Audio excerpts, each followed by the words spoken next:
Good afternoon, everyone. I am Namrata Yadav, Research Analyst at ISAS. I'm your MC for this event. Thank you for joining the ISAS panel discussion on Russia-Ukraine conflict, a South Asian economic crisis. The Russia-Ukraine crisis is nearing 2 months, and its economic impact is being felt across the globe. The conflict's impact has been unfurling, particularly in South Asia. Economic challenges are also increasing while the region recovers from the impact of COVID-19. We are delighted to have with us the following esteemed panel of speakers to discuss these pertinent issues. Dr. Fahmita Khatoon, Executive Director at Center for Policy Dialogue, Bangladesh.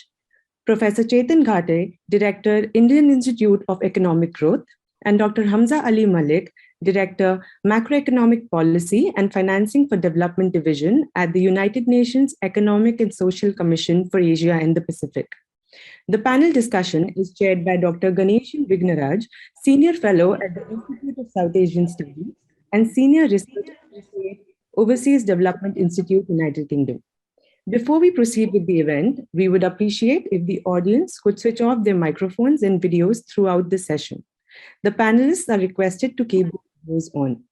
If you have any questions or feedback to share during the proceeding, please forward them via the chat box. They will be consolidated for the panelists to respond during the Q&A session later. This afternoon's panel discussion is being live streamed on the ISAS Facebook page. I now invite Associate Professor Iqbal Singh Sivia, Director ISAS, to give his introductory remarks. Associate Professor Sivia, please. Thank you, Namrata. Distinguished speakers and participants, ladies and gentlemen, on behalf of the Institute of South Asian Studies at the National University of Singapore, it is my pleasure to welcome you to this webinar entitled Russia-Ukraine Conflict, a South Asian Economic Crisis. As we approach 2 months since Russia's invasion of Ukraine, it is timely to assess the impact of the ensuing crisis on South Asia. At a geopolitical level, South Asian states were divided on their response to the invasion. This was clearly reflected in an emergency meeting convened by the United Nations General Assembly in late February 2022 to vote on a resolution affirming Ukrainian sovereignty, independence, and territorial integrity. While Nepal, Bhutan, Maldives, and Afghanistan voted for the resolution, India, Pakistan, Bangladesh, and Sri Lanka abstained. Countries in the region are facing a dilemma in balancing their interests and relations with Russia vis-a-vis the rest of the world. Given close military, economic, and diplomatic ties between South Asian countries and key players like Russia, the US, the European Union, and China, the consequences of the war will be something that the subcontinent will have to grapple with for time to come. The economic impacts of the conflict are perhaps clearer and more immediate, but also perhaps longer lasting. South Asian states have been directly impacted both by the disruptions brought on by the war and the slew of sanctions that were imposed upon Russia. Escalating oil prices, inflation, disruption of grain supply, trade payment imbalances, supply chain disruptions, and increased costs of doing business are just a few of the immediate consequences of the crisis. It is important to note that these new disruptions have compounded economic challenges that had arisen due to the COVID-19 pandemic. As a result of the surge in oil prices, Bangladesh's export sector is witnessing increased shipping costs and pricier raw materials. Ready-made garments, after all, make about 80% of the country's exports. Similarly, Indian importers have found themselves in a difficult position as they have not been able to pay Russia and Ukraine, for whom India is the largest importer of fertilizer and sunflower oil, respectively. In Sri Lanka, the crisis has exacerbated the debt crisis with unprecedented food inflation and its two leading sectors, tourism and tea exports, suffering in an economy that is already reeling from depleted foreign reserves. Pakistan's food security could also be impacted upon by this crisis as it has imported much of its grain from Ukraine. Similarly, other South Asian countries like Nepal and Bhutan have not been spared by the crisis in Europe. The full magnitude of this adverse economic fallout is yet to be realized, and there are a number of pressing questions relating to the extent to which South Asian economies have been affected and how they could cushion themselves from the shocks of this conflict. These are complex questions. However, I am confident that our distinguished speakers and expert chairman and moderator will navigate us through this. I'm delighted to see, albeit virtually, such a distinguished group of experts from Bangladesh, India, Pakistan, Sri Lanka, and the United Nations. I'd just like to end by saying that at ISAS, we are committed to tracking the latest developments around the world and analyzing how they affect South Asia. This webinar is part of that effort. Following the webinar, ISAS will explore the possibility of putting the key discussion points into a special report, and we will share that with you in due time. With that, I wish you a rewarding and insightful session. Thank you so much. Thank you, Associate Professor Sylvia. I would now request Professor Vignaraja to begin the session. Thank you very much. Let me join Iqbal in warmly welcoming everyone to this session. This is, of course, a very important topic. The IMF annual meetings, which are just going on in Washington at the moment with the World Bank, has kind of come up with this idea of bad news for this COVID recovery. And it's kind of partly linked to these geopolitical risks, such as the Russia-Ukraine conflict.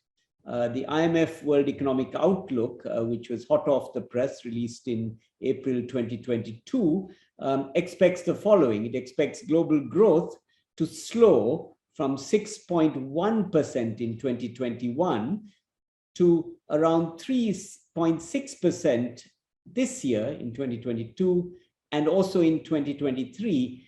And in the medium term, the IMF thinks global growth will be maybe 3.3%, something like that. Now, this is a downgrade from what the IMF projected in January, which essentially reflects the invasion of Ukraine, which began on the 24th of February. The slowdown is now also coming with rising inflation from conflict-induced commodity prices and broadening price pressures. Inflation, according to the IMF, is some 6% for advanced countries this year and some 9% for developing countries. Now, this to some seems like a bit of a mild and controlled global economic scenario. On the other hand, we have people like Harvard professor Larry Summers, who warn of a much worse scenario for the global economy. He talks about one where the global economy may face years of stagflation, particularly in the United States, meaning you have spiraling inflation and high unemployment, which could tip the world economy into the second recession in the next 3 years. So we're really interested in what does all this mean for South Asia? Some countries are quite geographically far from Russia and Ukraine. Sri Lanka and the Maldives, for instance, are probably the furthest away, while India and Pakistan in some ways are part of that bigger landmass, as is Bangladesh. So there's this variegated geography in the picture, but there are, of course, the economic channels. So there are three broad questions that I'm hoping that we would answer today. First, how is the Russia-Ukraine conflict altering the economic outlook for South Asia? Second, what should South Asian economies do to respond to the Russia-Ukraine shocks that are coming?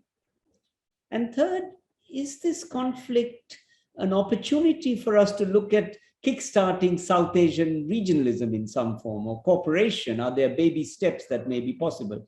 Now, we have a fantastic panel of experts to talk about these issues. We had Dr. Famida Kautun, who's the Executive Director of the Center for Policy Dialogue in Bangladesh. We have Professor Chetan Ghat, who is the Director of the Indian Institute of Economic Growth. And we have Dr. Hamza Malik, who's the Director of Macroeconomic Policy and Financing for Development Division of UNESCAP. I'm very keen that we make this an interactive session. So I have requested the panelists to kindly keep their remarks to around 10 minutes or so to make some key points. If we're lucky, this will give us 30 to 40 minutes for a nice interactive discussion. Chetan, would you like to, do you mind starting, Chetan? Thank you. Sure. Can you hear me? Yes, we can hear you very well, Chetan. Okay. Thanks, Ganesh, very much for inviting me and for being part of this very exciting panel. So I was asked to speak a little bit on both South Asia, but also the Indian case. So, I mean, prior to the Russia-Ukraine war, most economies were beginning to recover from COVID, and many of them experienced the worst economic performance that they had since the Great Recession over a decade ago. But what kind of marred this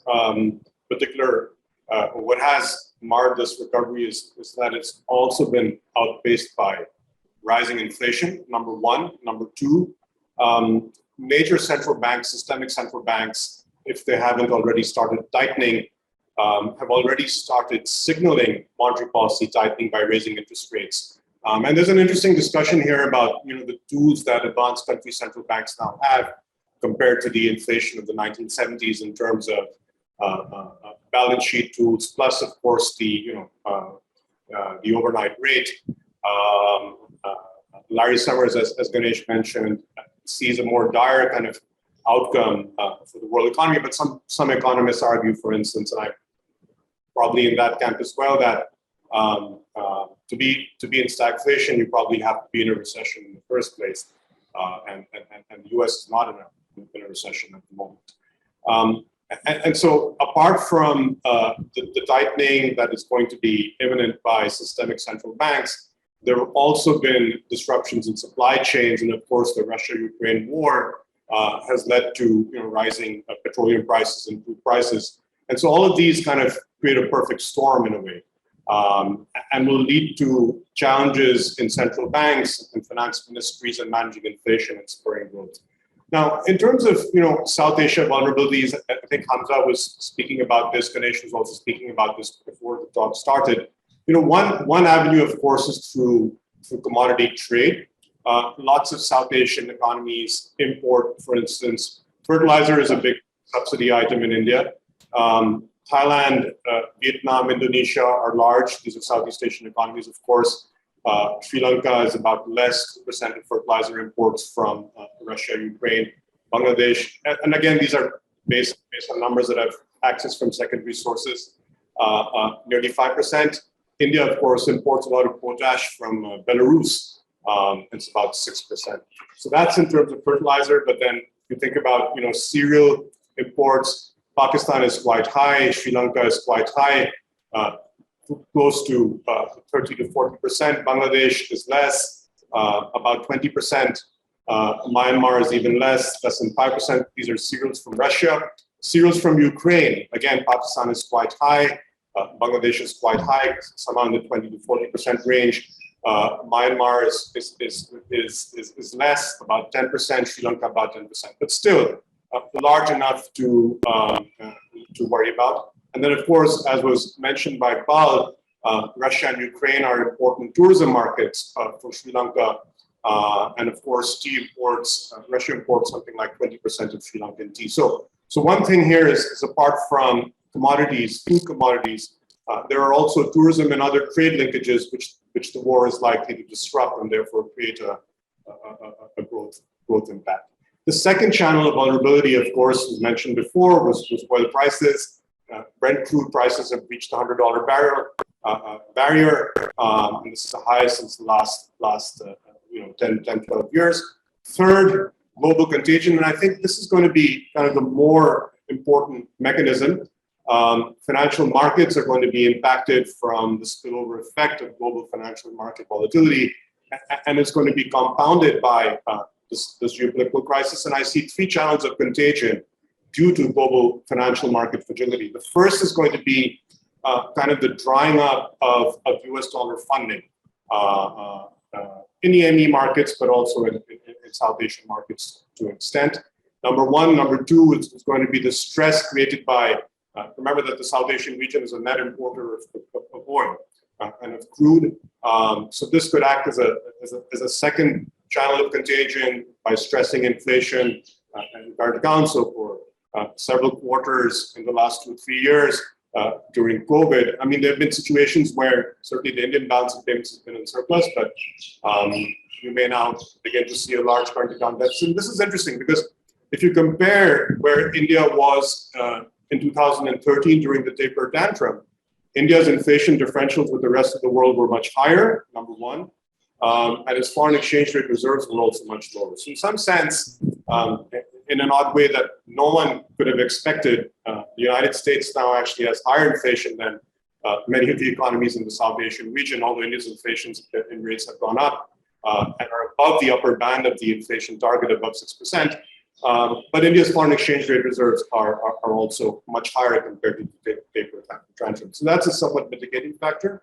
And the third channel through which global contagion may impact the South Asian region are also through inflated country risk premiums, and these are going to raise the cost of funding for emerging South Asian economies and possibly reduce their investment volume. So a lot of FDI, for instance, in India, in fact, the bulk of it comes via merger and acquisitions, and it's less through greenfield investment. So in this sense, perceptions of risk are going to matter. Now, in the Indian case, India's unlike other economies in the South Asian region. India's trade exposure with both Russia and Ukraine are not that large. Let me give you some numbers. Russia is the 25th largest trade partner with India, has exports. This is based on the first 9 months of FY 21-22 of about 2.9. I hope I have these numbers correct. About 2.5 billion and imports about 6.9. So that's about 9.5 billion total trade. And India's key exports to Russia are electronic items, mobile phones, broadcasting equipment, and so on. Key imports are crude, petroleum, refined petroleum. But the overall trade extent is not large. India-Ukraine trade relations, India is actually the largest export destination of Ukraine in the Asia Pacific, and the 5th largest overall export destination for Ukraine. And over here, from Ukraine to India, the main item, of course, are agricultural products, wheat, plastics, polymers, and so on. And India exports pharmaceuticals quite a lot, machinery. But here again, the bilateral trade between the two countries, even though it's significantly grown, it was only about $2.8 billion in 2018-19. So you're looking at 6.9 plus 2.5 is about 9.5, $10 billion with Russia, and you're looking at about $2.8 billion bilateral trade with Ukraine. So for India, the trade channel is there, but it's not large. Second, Indian banks do not have a large exposure to both countries at war. Third, now Russia, as we all know, has lost access to SWIFT, and it's been looking for alternatives to carry out trade with its partners. And there's a lot of discussion now about a rupee-ruble trade pact bilaterally between Russia and India. In fact, if you even look at the Russian ruble, the drop that it suffered after February 24, it's almost recovered from that. And the Russian, I think this has already gone into agreement, is that this is basically signed agreements with lots of countries, with foreign buyers, which will be required to pay for gas purchases in rubles, which will assure the demand for rubles and therefore keep the ruble strong. But and there's another, I think, overlooked channel through which the depreciation of the ruble may be mitigated. I mean, there are a lot of forces right now acting for the depreciation of the ruble, increased inflation, capital flight, and so on. But what's going to happen with Western sanctions on Russia is that means that Russians are not going to be able to buy, the mix of foreign goods that they wish to import, and that will essentially force them to increase expenditures on domestic goods. And that again is going to be a force for appreciating the ruble, because it's going to lead to the flow demand for rubles rising, and which will strengthen the ruble.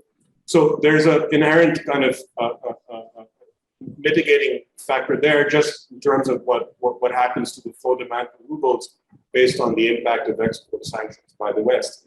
And then, of course, as Ganesh was mentioning, there's an opportunity from trade diversion. In fact, India's wheat exports for the first time hit 7.85 million tons in the last fiscal year, which was 21 to 22, April to March.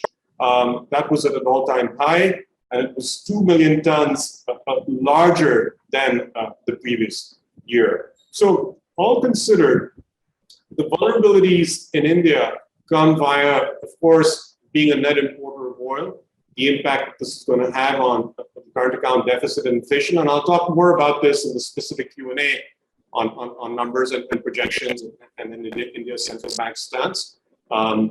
remember that Indian monetary policy continues to be accommodative. And the challenge so far has been to, withdraw the extent of liquidity infusion that came almost immediately after the first lockdown on March 25, 2020. Indian inflation projections, of course, are going to be higher and continue to be revised upwards by the Russian-Ukraine war. But where should policy intervene also matters on the size of the country you're talking about in the region.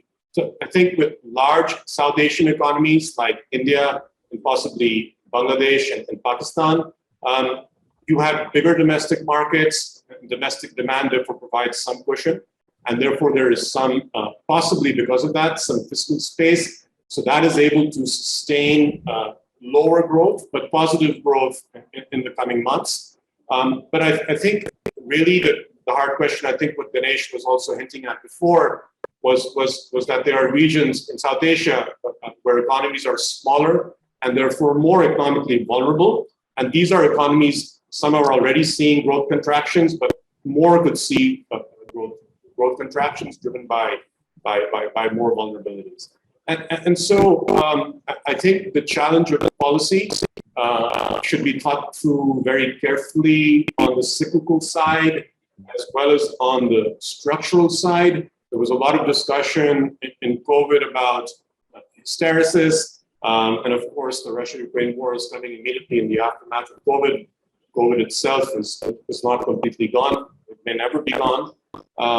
And so it's going to be important, and again, I can talk about this in more detail in the Q&A, is that it's going to be more important that the Russian-Ukraine conflict doesn't tip the South Asian region into another downturn, which will be the second in 3 years. So the war provides, as I think everyone recognizes, it provides some opportunities for some countries in the region who can benefit through trade diversion, and that's also from certainly Russia's side as it looks to continue trading with more friendly countries, and in this case, I guess India is one of them, to circumvent sanctions by the West.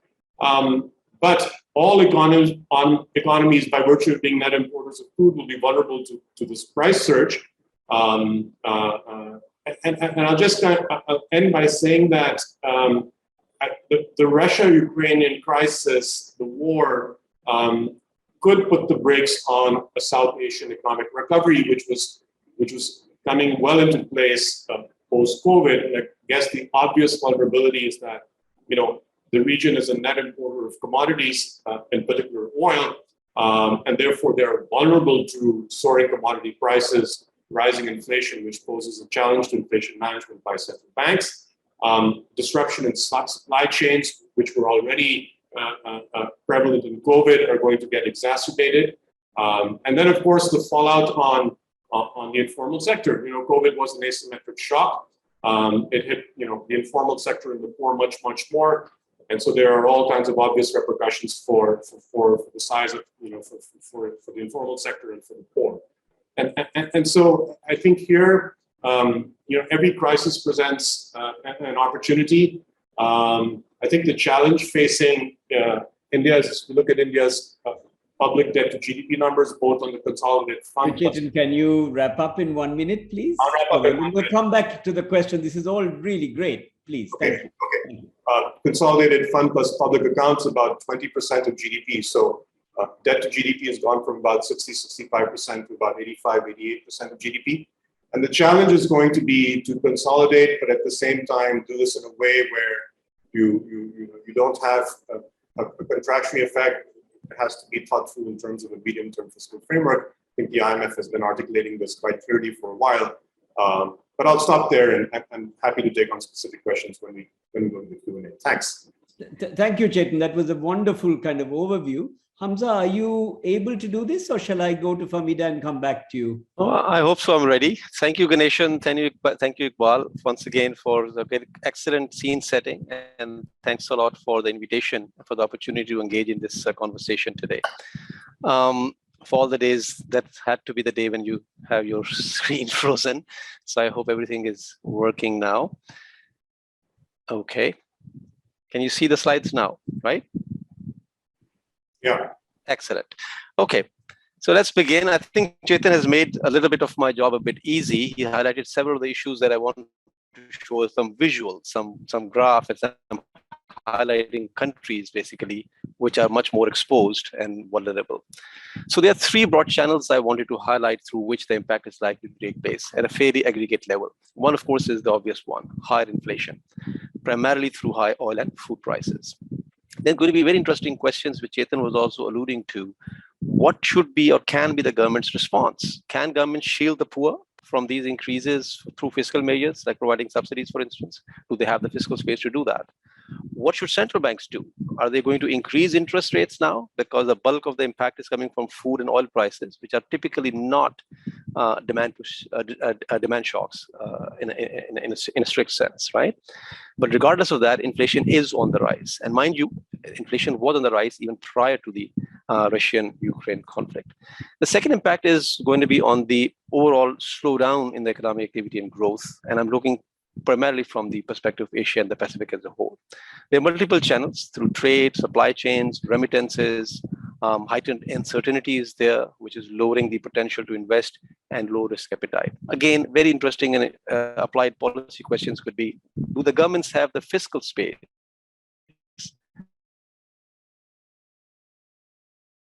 to respond to this new shock? In many developing countries, when they responded very aggressively in the context of COVID pandemic, right? So do they have further space to continue to provide space? It's going to have implications on the debt position and so on and so forth. And thirdly, which also Chetan alluded, and I'll show some visuals on that one, there's going to be pressure on fiscal conditions and tightening of financing costs or financing conditions, which is going to have an indirect impact mostly on South Asian economies. And that's the part I'm going to elaborate a bit more. The figures, key oil prices, composite index of commodity prices, fertilizer prices since 24th February. You can see simply eyeballing, they are all on the rise and have increased significantly, ranging between 15 to 35%, depending on which commodity you're looking at. And at the moment, the assessment foreseeable near-term future, right? Now, how do we narrow down? How do we pin down which countries are getting more effect? Federation and Ukraine essentially are major exporters of some agriculture and commodities. Key being wheat, sunflower oil, even fertilizer, sunflower. Blue actually is the Russian Federation, orange is the Ukraine.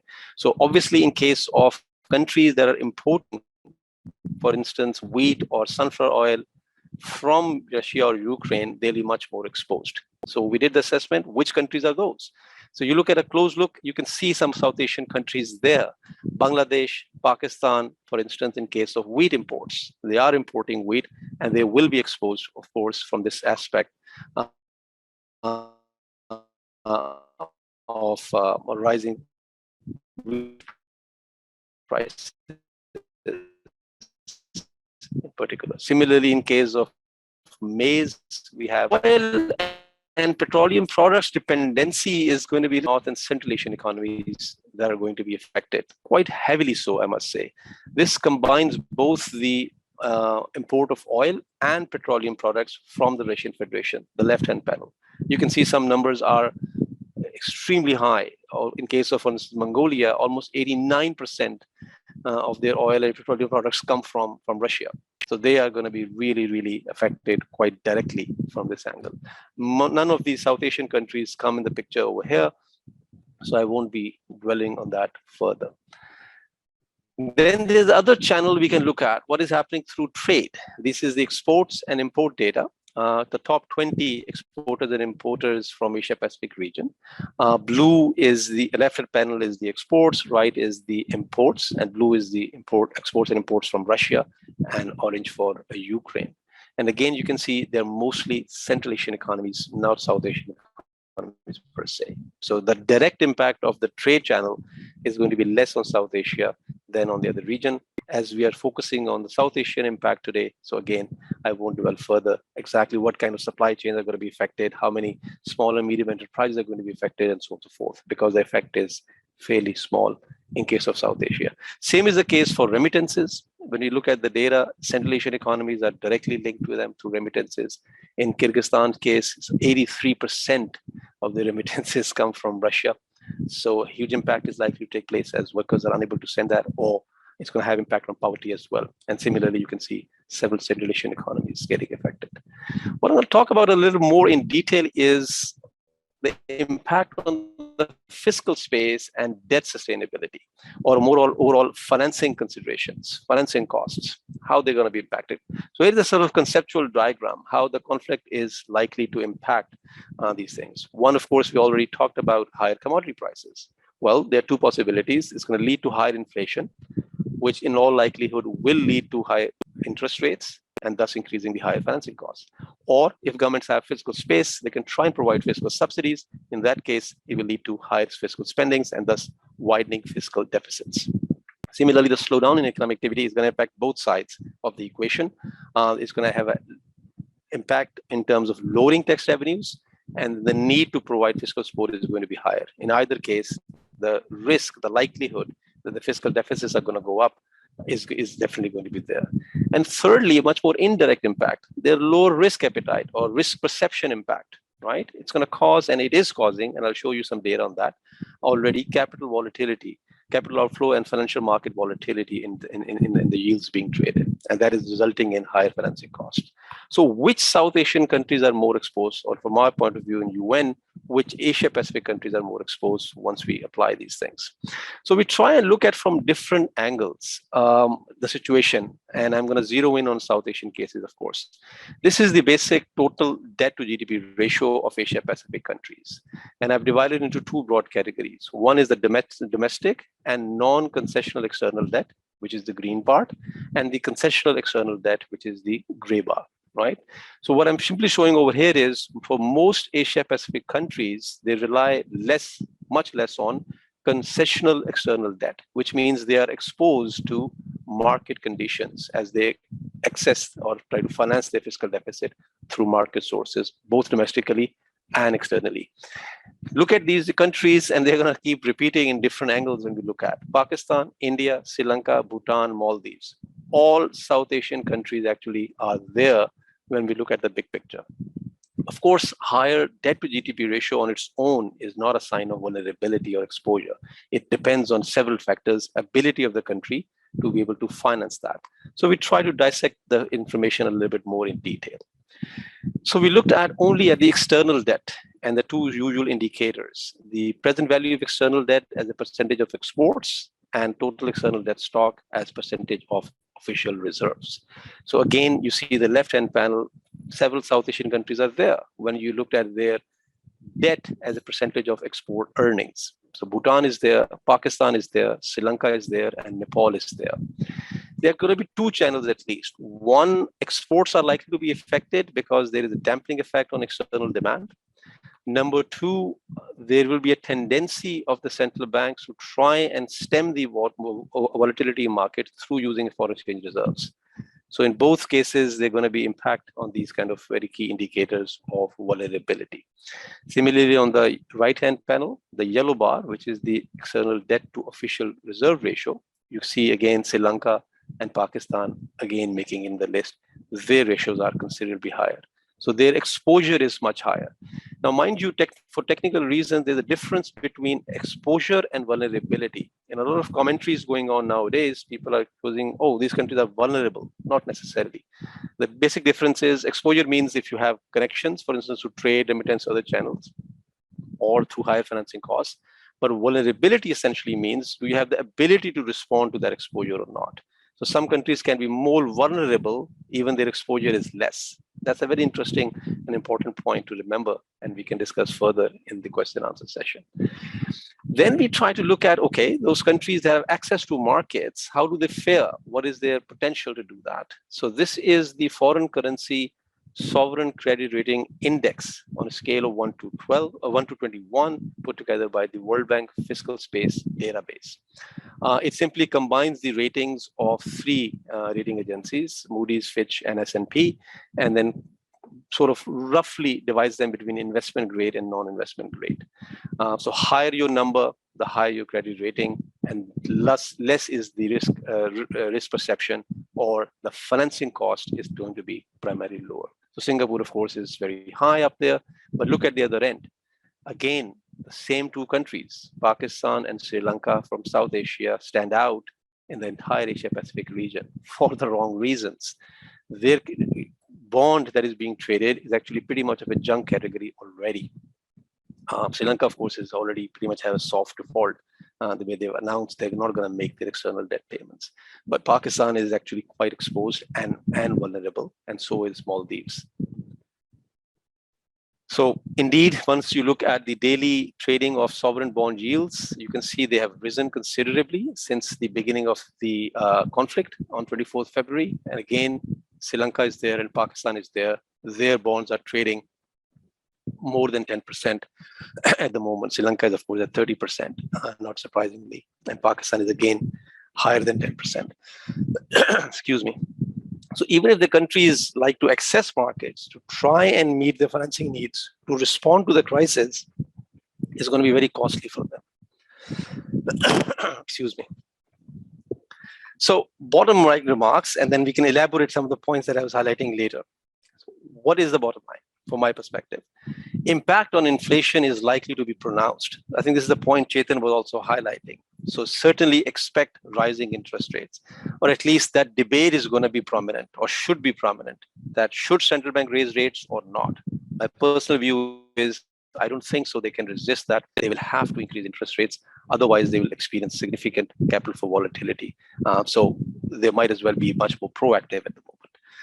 Number two, countries should try and strengthen and target social safety nets to mitigate the impact of inflation on the poor segment. And that all depends on their fiscal space. Do they have the ability to do that or not? Do they have the measures in place to do that or not?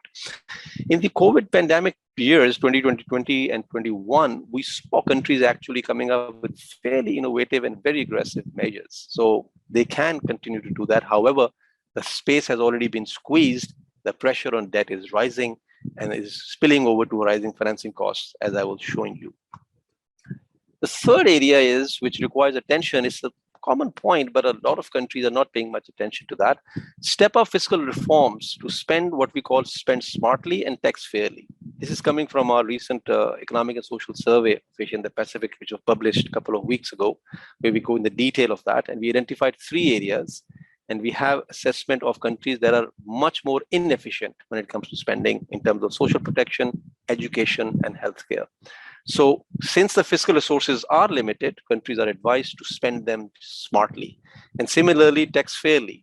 Entire Asia Pacific region, and South Asia is no exception, probably one of the worst actually in Asia Pacific. They rely on indirect taxes much more than direct taxes, and a significant proportion of income generating sources are not taxed. So that can be addressed and should be addressed on an urgent basis. Similarly, we did the assessment on best practices regarding public debt management, and there are several areas. What these measures essentially do is they promote policy credibility and help reduce financing costs.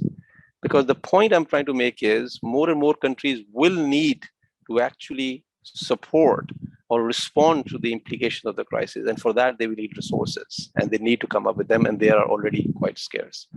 The fourth one is thinking about innovative financing instruments. And one example which is being talked about, especially in Sri Lanka now, for debt for climate swaps, where you reach an agreement with a creditor and say, I'll forgive your future debt payments in return for a commitment that you'll channel those resources for some climate-related action, or it could be more development-oriented action, conservation projects, and so on and so forth. So can I give you 1 minute, please? Because I want to have half an hour for chat. Otherwise, I am done. Thank you. This is my last point, actually, the last slide and last point. At the multilateral level, what can be done? And this is a conversation that is going on in the UN system quite aggressively and quite actively, and we are engaged with both IMF and World Bank as well. One key issue is the call for extending the debt service suspension initiative, which ended in December 2021, for another 2 years. We're engaged with Indonesia as well as the G20 president, and hopefully we'll try and get these things through. Let's see how far we succeed. The second one is revisiting G20's common framework for debt treatment for debt restructuring. It was announced by G20 during the pandemic, but only 3 countries globally decided to join because there were several concerns.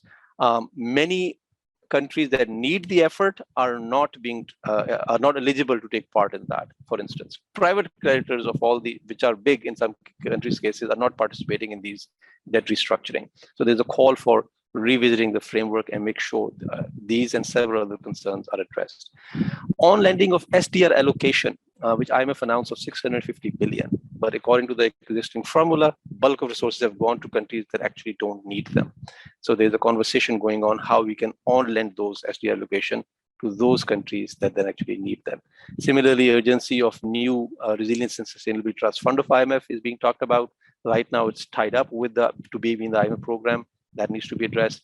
And similarly, we are calling for a revisit of the entire debt sustainability analysis, which has a very limited scope.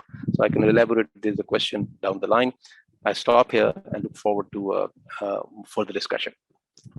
Thank you, Hamza. That was very nice and complemented what Chetan also gave, and I like those different solutions. We'll come back to that in the chat. Famida, would you like to please take over? Thank you. Thank you very much. I would like to thank also ISAS for inviting me. Two previous speakers have, I think, very eloquently and elaborately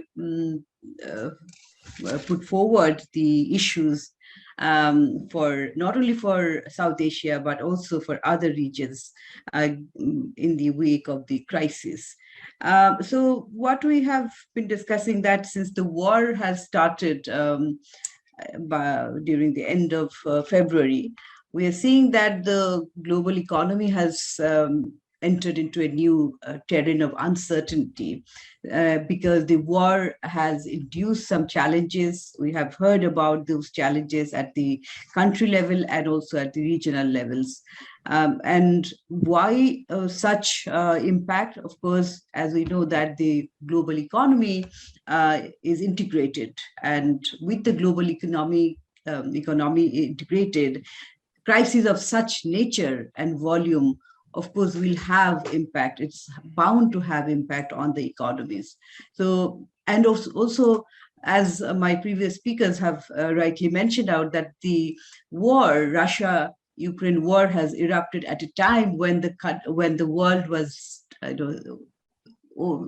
about to recover in many ways from the fallouts of the COVID-19, the sufferings and the challenges the world economy which has faced during the last 2 years or so during the COVID pandemic. But of course, I know before the war also, we have seen that as the global economy started to recover, there were also inflationary pressure, because one of the reasons is that the demand has increased, but on the other hand, there are supply shortages and also supply disruptions because of logistical barriers, transportation costs, so which has had an impact on the inflation. So while we were facing such inflationary pressure, this war has made it much more difficult, and it has created a new shock. So we are seeing that countries, European countries, USA, UK, Japan, they have all stopped economic ties with Russia, but there are countries, particularly smaller economies or developing economies, which are dependent on both on Russia and Ukraine for many in many ways. We have heard about that because Russia, as we just heard, that is the third largest oil producing country in the world.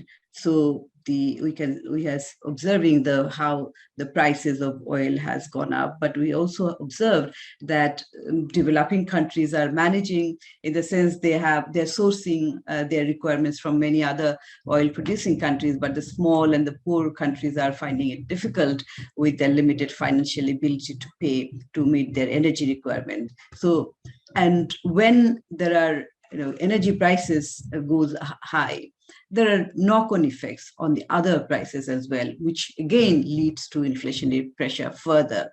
So we are seeing that the ramifications of these challenges are being observed through higher commodity and oil prices. Food prices have spiraled. In fact, also, I mean, the Food and Agricultural Organization, they have predicted, I mean, with the climate change challenges becoming more difficult. So this crisis is going to stay, and we may also have to face difficulties in terms of stabilizing food prices. And also the petroleum prices, we heard the prices of fuel prices, which have gone so high. For example, within a year, in March 2021, the petroleum prices was about $65 per barrel, which has now reached to $100 per barrel. So one can imagine, because fuel prices is one of the important strategic goods for the economy, for any economy. So now, depending on the duration of the war, the impact will be felt. So if you want to assess that how the global economy will do, of course, how much, how long it would be prevailing, that will determine the impact to a large extent. When we come to Bangladesh's case, of course, like many other countries, the war has had an impact, because both from imports and exports point of view, because Bangladesh is the oil importing country, and it is already feeling the pressure through higher import payments. In fact, Bangladesh's Petroleum Corporation, it is experiencing losses, which is very higher. And also because of the high oil prices, the chain effect is going to be felt through higher gas prices, fertilizer prices, and other essential prices. So in addition to the fuel prices, cost of other imported products has also gone up significantly in case of Bangladesh. So which means that the cost of production is going to be even higher, and which is going to be felt by not only by the producers, but also by the consumers as well. Now, particularly if we look at the export, so Russia is a market for Bangladesh's ready-made garments. In fiscal year 2021, which was completed last year, so Bangladesh's export to Russia was to the tune of about $550 million. And Bangladesh imports from Russia was about 480 million. So Bangladesh also imports, Bangladesh not only exports ready-made garments, Bangladesh imports wheat and maize from Russia. So now with the sanction, it means that the country will have to source from other parts of the world, and at higher prices. Besides exports and import dependency, Russia is also implementing several projects in Bangladesh, several infrastructure projects. One of the biggest projects is the Rupur nuclear power plant, which is a large project being implemented by Russia, that involves $12.65 billion. And it is planned to be completed by 2025. Now, with the ongoing war and economic sanctions against Russia, that could delay the implementation of the project, which means that the project implementation will become more expensive. So, in fact, in many countries, many developing countries, including Bangladesh, this is a perennial problem. Delay in project implementation is common. And which means that the cost also goes up, and which means that because these are implemented by loans also, so which means that the higher amount of loans also goes, and the burden on the economy, debt burden, the economy becomes also very high.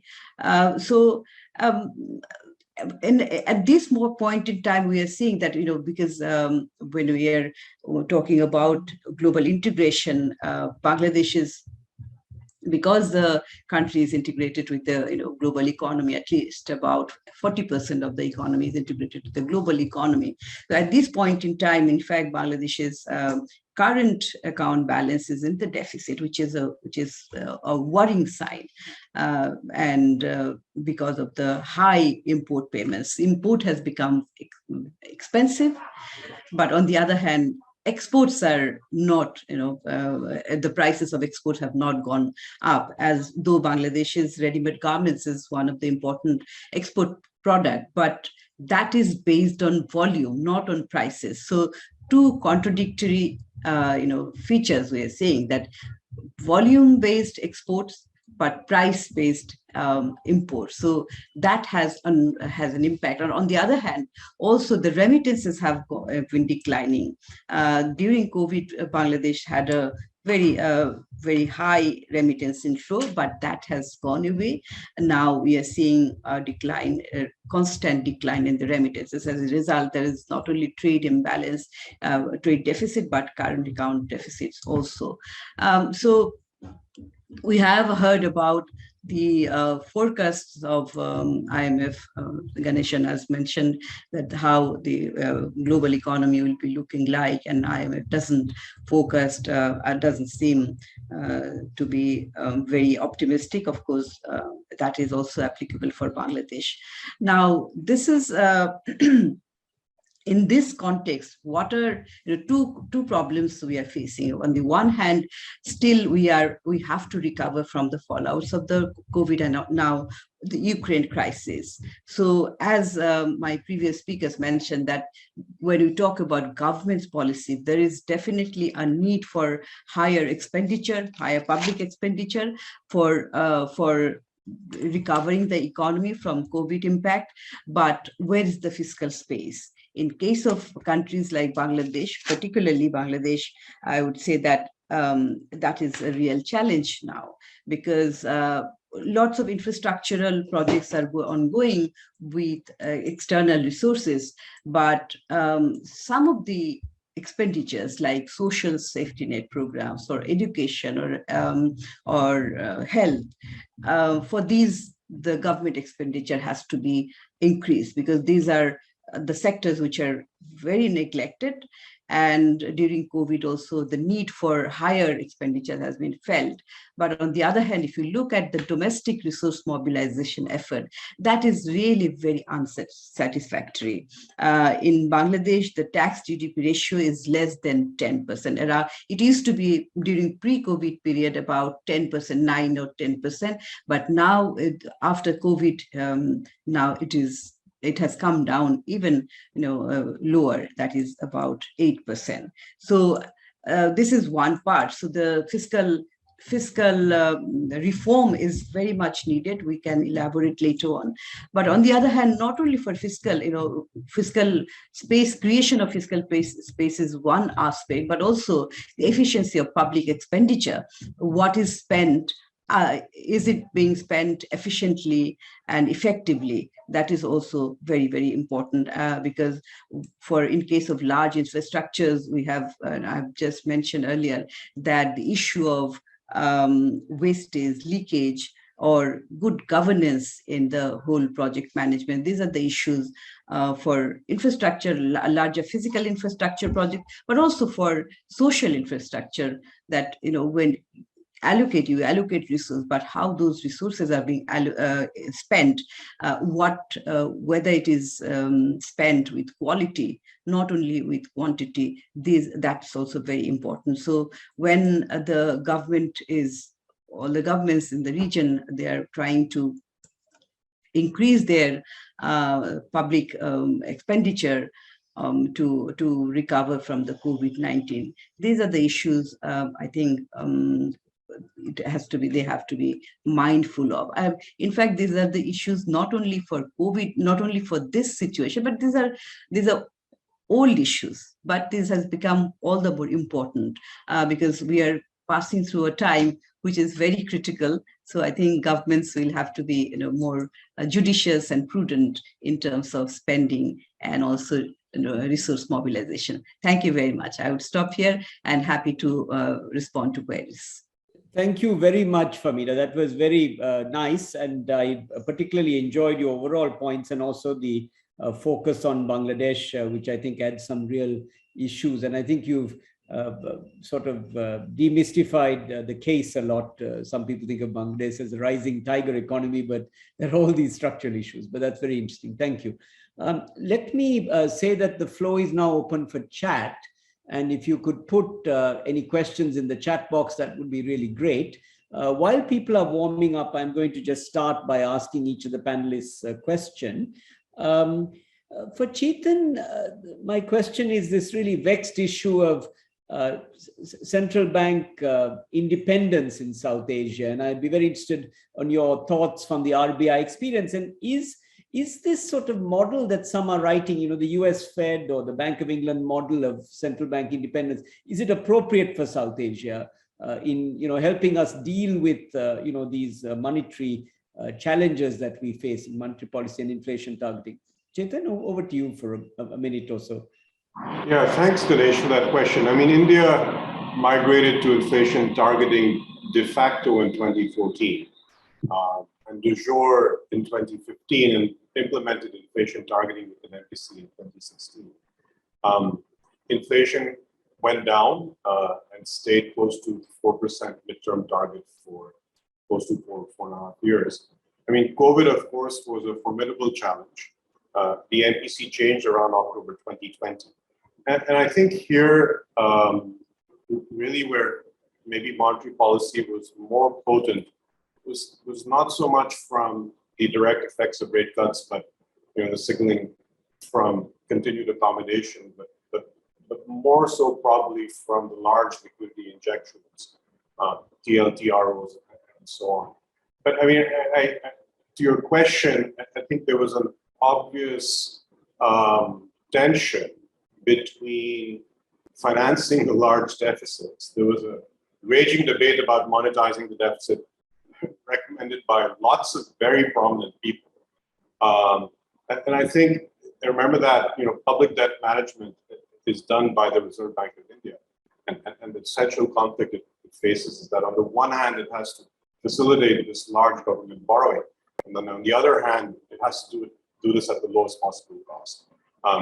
And this was being done with the, I think, initial thinking that, you know, the supply side disruptions would ease out, inflation would ultimately come down, but that didn't happen. So it's a complicated question. In general, yes, central bank independence is important, crucial for you know, for the well-functioning of inflation targeting.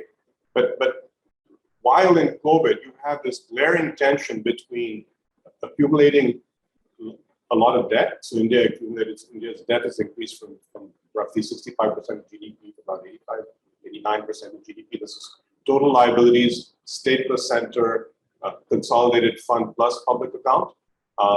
It is slowly provided glide paths. So on the one hand, you of course, central bank independence is important, but on the other hand, I think, and I just to be frank, I think the aversion to inflation targeting in the South Asian region, maybe not so much because it's not been adopted in most of the South Asian economies, but in India, part of the aversion is that once you begin to pin down inflation, you take away one tool to deflate away debt. So once you start, you know, trying to target 4% inflation, the tool to deflate away debt gets mitigated. So I'm not sure if there's a clear answer to your question. In principle, yes. In practice, the central bank has faced tensions. No, thank you very much, Chetan. I mean, these are all very difficult questions, but these are questions we're asking.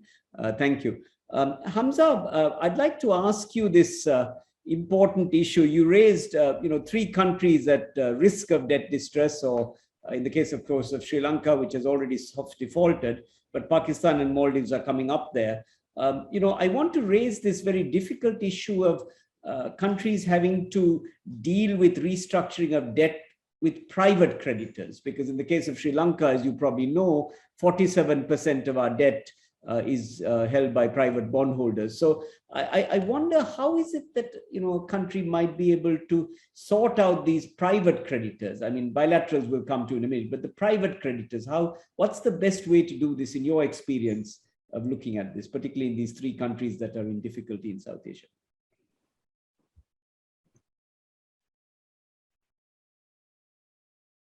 Hamza, we can't hear you. You're muted. Okay, sorry. Very interesting question. In UN, in ESCAP, we just concluded a major debt conference with the Pacific Island economies on the early week of April, 5th to 8th April. And that was a long drawn out engagement with IMF and World Bank and ADB and other creditors since October last year. And one issue that kept coming up is exactly what you are saying. How can we get not just private creditors, some bilateral creditors to come on table and agree with the debtor countries? So China and ADB are the major, for instance, creditors for Pacific Island economies. And we learned tremendously that there are extremely political sensitivities involved around that. So everybody sort of shies away from formally committing in a formal UN-led conference saying, look, this is how we're going to resolve that.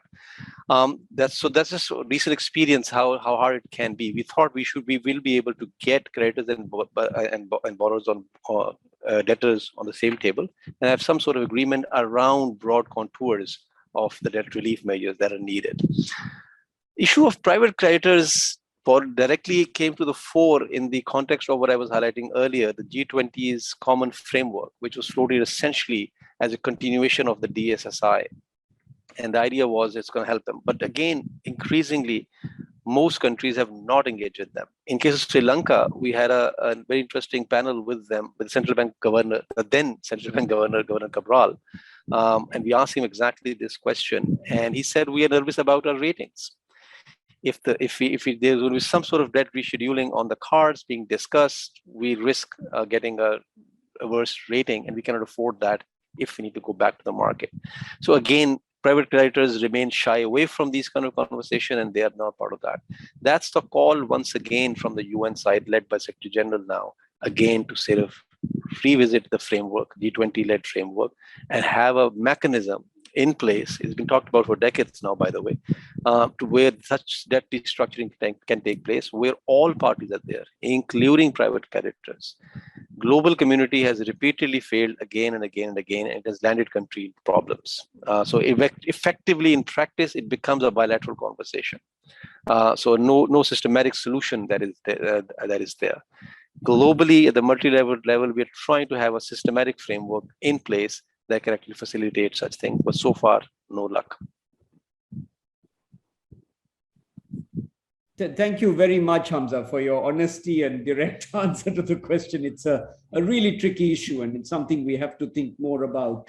I just have a supplement question. I mean, in the case of Sri Lanka, we are having to appoint a law firm to help us advise on the legal side, and then also a debt advisor, I believe, and so on. And Potomac, I think. Right. Now, is this something that the UN can help? I don't mean Sri Lanka, but generally, right? Can the UN help the weaker countries in South Asia in debt distress in this way by advising on the appropriate credit advisor and law firm? And can the UN vet some of the advice? I just ask whether, I mean, these are really difficult questions. I don't know. Or is this something the IMF is better equipped? I wonder if you didn't mind No, I'm sorry, I'm extending you here. Forgive me. No problem. No problem. That's a very legitimate question. And we have been in conversation, as shared earlier, also with Sri Lanka since early February. So quite actively engaged. And as I said, I'll be visiting Sri Lanka early May as well. But to be honest, to answer your question directly, this is not the UN's mandate at all. At the end of the day, when there's a crisis situation, such as the case of Sri Lanka right now, they have no other option but to resort to IMF. The role we are trying to play is when the program gets its shape, when the quarterly targets are given, when the fiscal consolidation, a milder word for cutting fiscal spending in key areas, takes shape, which areas needs to be protected. And that's where we are working now with IMF World Bank, say, look, we have to have some protection in place within the IMF program, not to cut social protection floors, not to cut spending on health and education and other key measures that government have put in place. That is the mandate of UN, a role the UN can play. But in terms of directly getting money at the end of the day, UN just does not do that, right? Right now, they simply need to have to stop the bleeding. To me, the simple example is the country is in an ICU right now, and an operation is being taken place. So that surgeon essentially is going to be IMF. UN can be in the room, observe, but there'll be probably an obstruction. What UN role is going to be, once the patient comes out of the ICU, comes in the general ward, you focus on more general recovery, and then you say, okay, what kind of recovery do we want? Are we going to go back to the same path that led us to this place in the first place? Like Famida was saying, low tax revenues, for instance. Sri Lanka did that. They shot themselves in the foot by lowering taxes since 2019 onwards, right? So then the UN comes in the picture and say, look, you cannot do that because you need to keep an eye on these broader sustainable development agendas, and that require fiscal resources, and you need to do these kind of things. So I hope it was clear enough. Thank you very much, Hamza, for that answer. I would like to now turn to Famida. Famida, we talked a bit about Bangladesh, and the poor and the vulnerable and the informal sector take a big hit, right? And in COVID, the poverty rose all throughout South Asia, according to estimates. How would you really best protect the poor and the vulnerable during a crisis in South Asian countries, be it Bangladesh or Sri Lanka or elsewhere, particularly when we don't have much fiscal space? What's the best way to do this from your experience? Right. Thank you very much. This is a very important question, and particularly we have experienced during COVID crisis.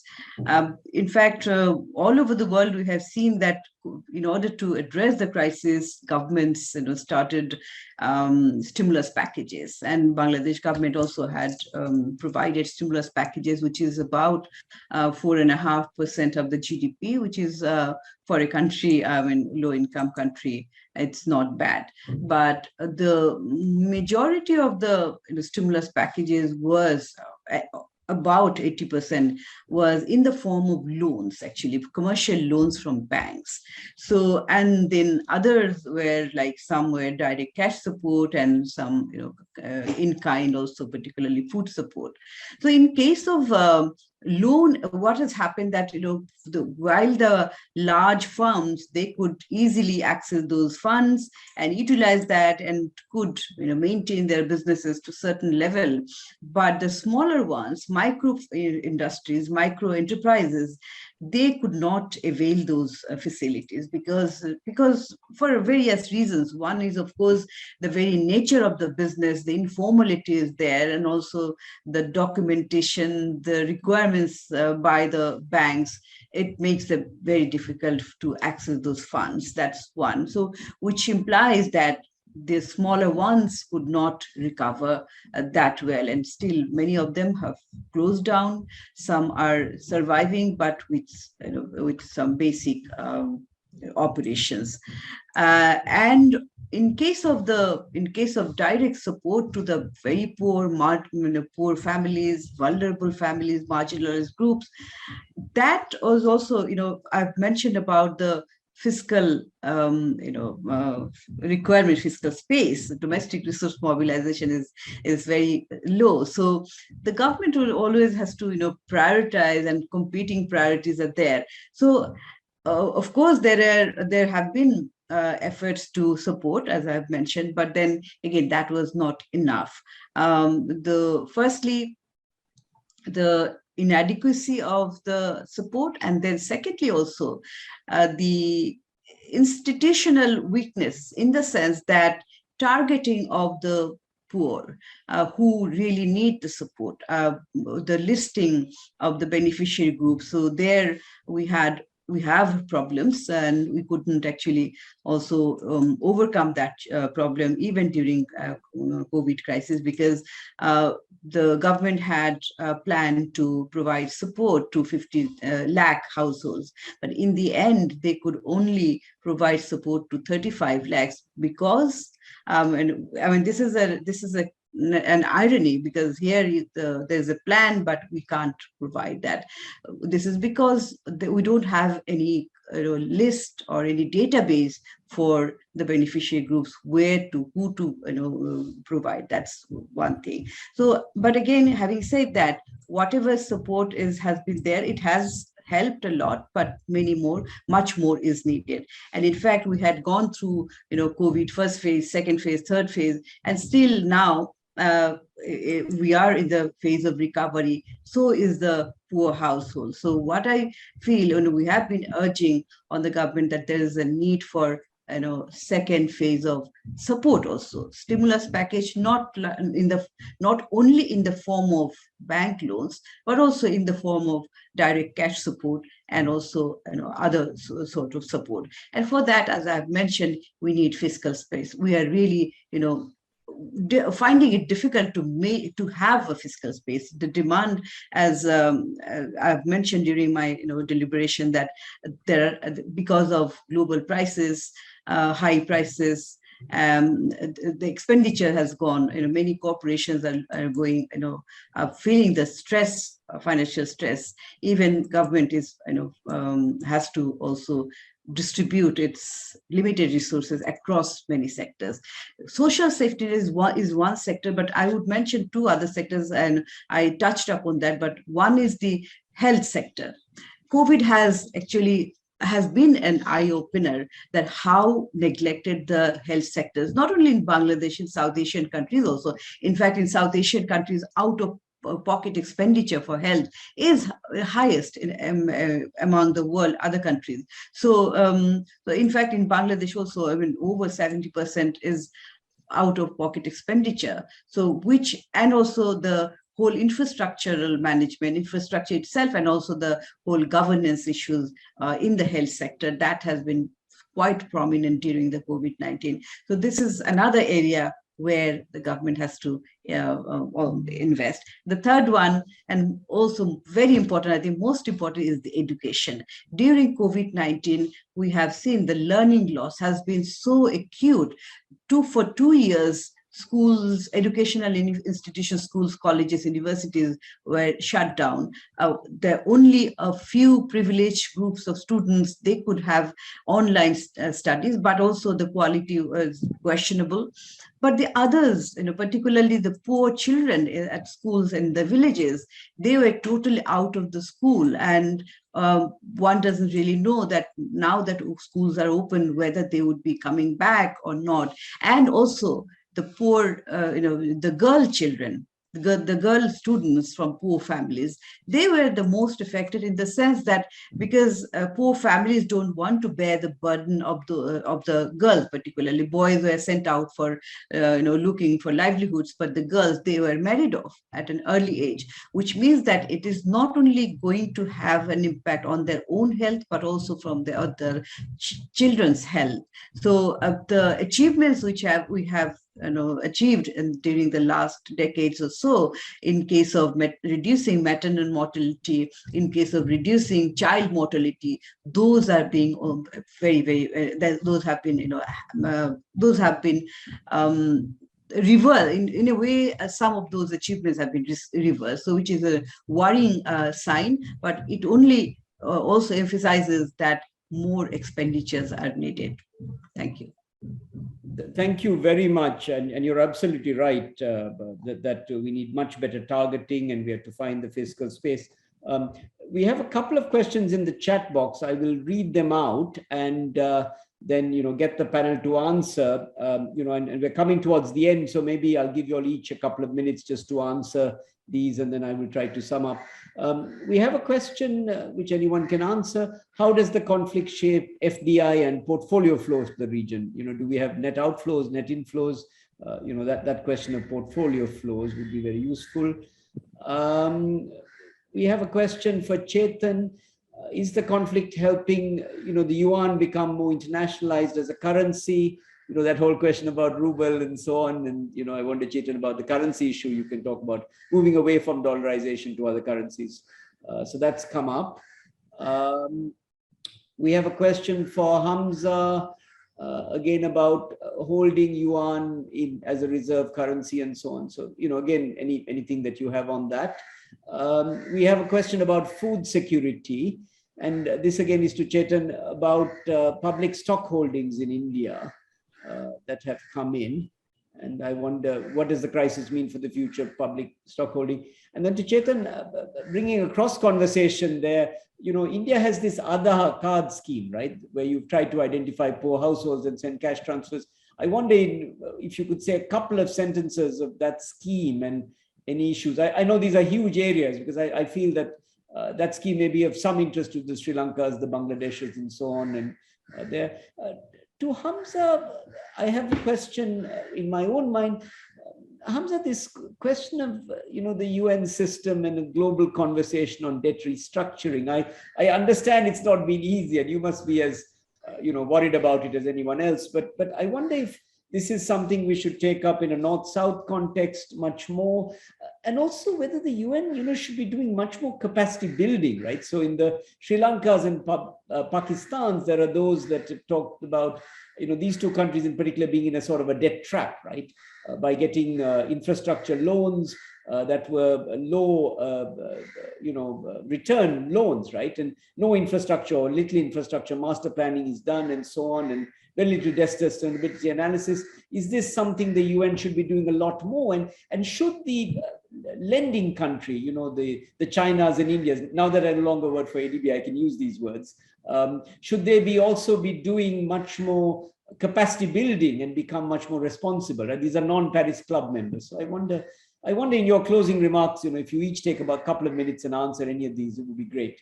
And anything else you want to say, and then I'll try to sum up. Please. Shall we start with Hamza, if that's okay, please? Okay. Let me have 30-second quick responses. Food stock holding, certainly a good idea. But what I remember from my experience in Pakistan, government needs to have the capacity, the silos to actually stock the food, the grains in particular, wheat, for instance, right? What happens is in these kind of times, there's a call for more stock taking so the prices can be stabilized. But in practice, if government does not have the capacity to do that in a judicious manner, there's a lot of wastage and a lot of leakages, which in turn ends up actually making the situation even worse. Number two, how the government procures the wheat, for instance, through taking loans from the banking system, actually ends up making the bank's balance sheet overloaded with these kind of lending as well. So one has to be careful and look through the system, how you're going about doing that food stock taking exercise. Principally a good idea in current situations. FPI and FDI impact. FPI, I think South Asia will suffer. That's what I was trying to highlight indirectly. When the financing costs and risk perceptions are going up, and then your bonds that are being traded are already pretty much junk category, I don't think so you're going to attract in general FPI flows for sure. UN's role on capacity building. UN does a lot of capacity building already. For instance, in case of Pakistan and Sri Lanka, we have been actively involved in multiple areas. One broad area which is a bit relevant here is what is called Integrated National Financing Frameworks, INFF. This is something, an agreed framework by member states globally in 2018, and UN has been rolling out the capacity. It actually estimates what kind of financing and investments you need to pursue SDGs, what are the major financing sources you can do that, how you monitor those things, and it incorporates huge sweep of areas within the policy making, and UN is quite actively doing that. But in my experience, to be very candid here, 7.5 years now with the UN, there is an oversupply of capacity building at times, and we have actually experienced that in some developing countries. So just to give you a very specific example, let's call it country A. Let me not name the country here. So for country A, there are only 2 officials in the finance ministry who handles all relationships with whether it's IMF or World Bank or UN or SCAP or UNDP or whatever. And they actually told us quite frankly that they are out of their capacity to take on further capacity building. So at times you have to be careful. It has to become a little bit demand driven is what I'm trying to say. So increasingly for the last couple of years, especially in the context of COVID, when we started to engage more and more with countries, we are really keen and particular about making sure that the country genuinely needs that kind of capacity building or not, whether what we are doing actually aligns with their priorities or not, or we're just offering something that we have done and we are keen to showcase that. So that adjustment is there. UN is certainly needs to do that. What UN is doing much more in the financing world, which I've seen firsthand, and again, starting with the COVID pandemic, is in the financing for development world. We managed to bring together IMF and World Bank and all the key entities under one table. So this DSSI, for instance, Debt Services Suspension Initiatives, was the lead by the UN. And in the end, we convinced G20 and others to institute that. That's had huge savings for countries. Just to give you an example, the multilateral role the UN can actually play has become stronger in the COVID context and can become even stronger now. And that is why we're taking the lead. I think there were a few major questions that I was able to note down. I'm sure other colleagues will have their own observations on the questions. Thank you very much, Hamza. Chetan, may I go to you next, and then we will give Famda the last word. Yeah, sure. I also wanted to pick up what Famida was saying, that when India embarked on its fiscal stimulus in COVID, it was about, I think the total quantum was about 5 to 7% of GDP, and then once you add the liquidity injections of about 4 or 5% of GDP, that made it about 10% of GDP. I mean, the US, being a much richer country, is about $6 trillion now with stimulus and a $20 trillion economy. So India, a lot of South Asian economies had very little fiscal space entering into COVID. I think where the Indian debate was interesting was that the clamor for large transfers was resisted, in part because the feeling was that if you do direct cash benefits or transfers, it's not 100% sure that people will actually spend. It won't necessarily translate into aggregate demand. So the approach taken was to use the National Food Security Act to to increase the entitlement on food and to double the quota on food that the eligible poor, both rural and urban, can avail of as a measure to mitigate the stress due to COVID. So that was an interesting interpretation of how to provide the support on the logic that that large transfers may not necessarily translate into aggregate demand. But I think even there, and I agree with what Famida is saying, and I think also Hamza is saying this too, is that if there are floors on social protection, I think there should also be floors on public investment.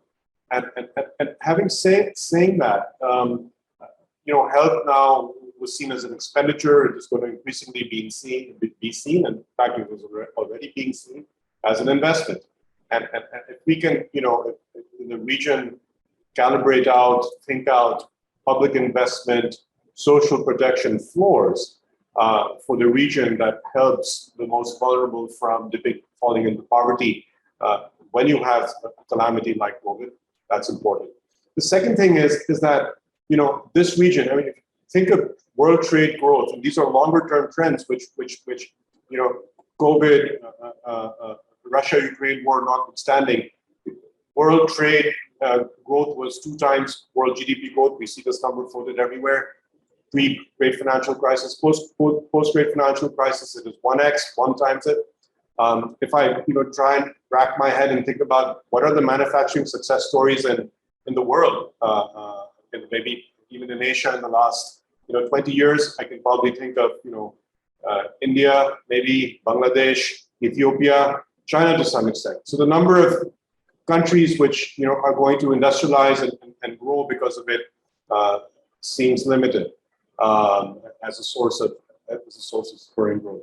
And then your question on food stock holding, again, India has large buffer stocks, which are a drain on public resources. A lot of this stuff is eaten by rats, and it's so I welcome the increase in wheat exports.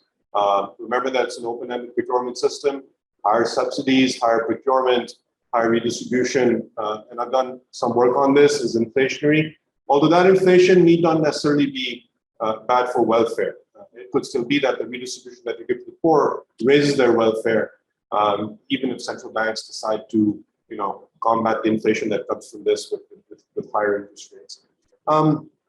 Yes, and on FPI, I mean, foreign portfolio investment, investors have been net sellers in the Indian market in the last few months. FDI is a curious thing. FDI actually has increased in India. I think India's received the largest amount of foreign direct investment in the last few years, certainly compared to its comparable EME peers. But as I said before in my opening comments, a lot of this is coming from mergers and acquisitions. The really key kind of capacity building, technology transfers like FDI, which is the greenfield investment, is less, and that needs to be there. And then on the internationalization of the yuan, a lot of there's a dominant currency paradigm, and I suspect that even with contracts like oil and stuff, these are not rates that countries pay in the spot market. India deals with Russia and oil, and these are forward contracts, and they pin down price of oil for which they're going to buy whatever X number of barrels. So it's in some sense it's muted by that, and I suspect that a lot of dollar exports, imports are a lot of imports and exports are invoiced in dollars. So it's a and finally on Aadhaar, you're right. Aadhaar has been a success. In fact, one of India's biggest states, in fact the biggest state, in terms of population and landmass, which roughly 200 million people, just re-voted the incumbent politician. In India, there's a very strong anti-incumbency feeling, partly because of the success of the distribution of food through the public distribution system.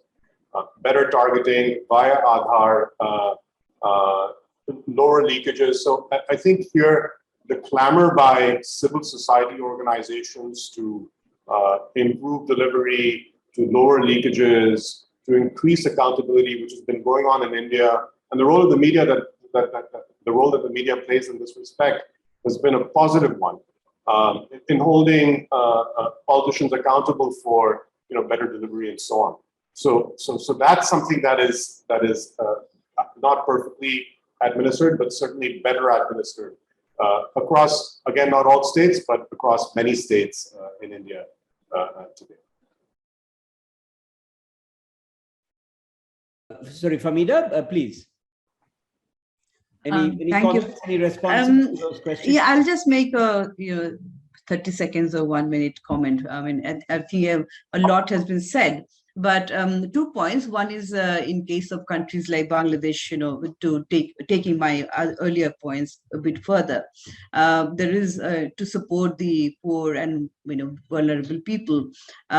We are also recommending, providing support to some strategic sectors, for example, agriculture, because it is a source of food security. Subsidy is not a very good word, but then given the circumstances, we recommend that on a targeted basis, subsidies for agriculture input, fertilizer that's needed for food security, and also, as I mentioned, that direct support, cash support. So this again, highlighting the point, emphasizing that fiscal space, creation of fiscal space through institutional reform, institutional strengthening, good governance, and all this. I would also, since we are discussing Russia-Ukraine war, I just want to mention one point. This is a different angle, but I was maybe not appropriate at this point, but I couldn't resist to say point out one thing, that countries are, on Russia-Ukraine war, countries are divided. But we have also seen that countries are also dependent on these two countries, particularly Russia being one of the large economies. And some countries, developed countries, they have put sanctions and they're urging others also to join them. And recently there was this vote to remove Russia from the UN Human Rights Council. 93 countries supported, but there were many countries, in fact, about 100 countries, they did not.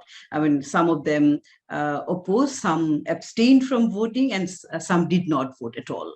So which means these 100 countries, who are these countries? These are the countries where 76% of the world population live. And they are also not the well-off ones. They are relatively, they are members of the developing and least developed countries. So, which means that, and this is not only on the basis of ideological basis. There are non-ideological basis also, because which is my understanding is that they're also worried about their own economic condition. So that's because how to survive during this volatile period. So that also gives some signal that how countries are worried and how this war can have implications on the economies. Thank you. I would like to stop here. Thank you very much. We've had a really good session, and I think we've learned a lot. We started with 3 questions, and in my summary, I'm just going to try to give you some brief takeaways of what I took.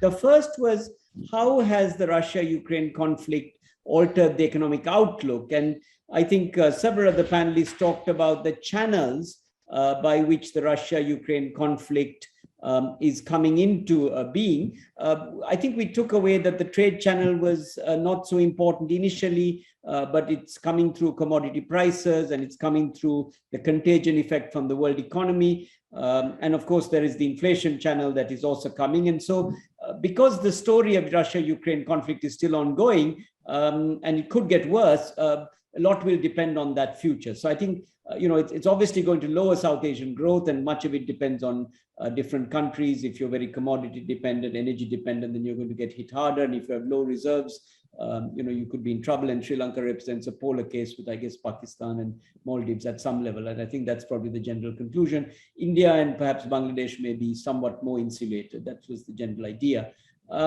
Second, what should we do to insulate ourselves? And colleagues had a number of very interesting answers. I think there was the issue of counter-cyclical monetary policy, better fiscal space and better use of fiscal instruments, more taxation, clearly better spend. And then we talked a lot about, of course, safety nets, which was very important to protect the poor. And we talked in that context of, food-based security systems, improvement of subsidies to ag, and also this Aadhaar card scheme, I think in India was very interesting. And then I guess there is the broader issue of structural reforms, which I think were being mentioned at the national context. And then we talked a bit about what the international effort could be, particularly for the countries hit by high levels of debt. And there was a little bit of pessimism, but as usual, we must soldier on. I think that's the key point, isn't it, with these international things. We hope that we can improve the international cooperation in this front, particularly when it comes to dealing with private creditors, who are increasingly important in countries hit by the debt issue, which is very much there. So there's a lot we need to consider. And then the third area was really about, does the conflict present opportunities for regional cooperation? We didn't really touch upon that. But my own view, which I will just put in one sentence, is that we should try to use this as some sort of opportunity to bring up some nation cooperation in South Asia. It might be bilateral initially, as we're seeing in the case of India, Sri Lanka, swaps and Indian assistance to Sri Lanka, but hopefully we can come up eventually with some sort of more regional type arrangements to help countries as needed. And health and food security, I think, are two very common areas for cooperation in South Asia. It's a very kind of baby step. So I would like to thank the panel for being so fantastic in the rich material we got. Chetan, Hamza and Famida were fantastic. And I think for me, this is one of the best webinars we've had in ISAS. A wonderful crowd that have stayed. Over to you, Namita. Thank you, Prof. Naja. On behalf of ISAS, we would like to extend our thanks to the panelists and the moderator for such an engaging and insightful discussion. Thank you, and we would look forward to seeing you at our upcoming events. Thank you.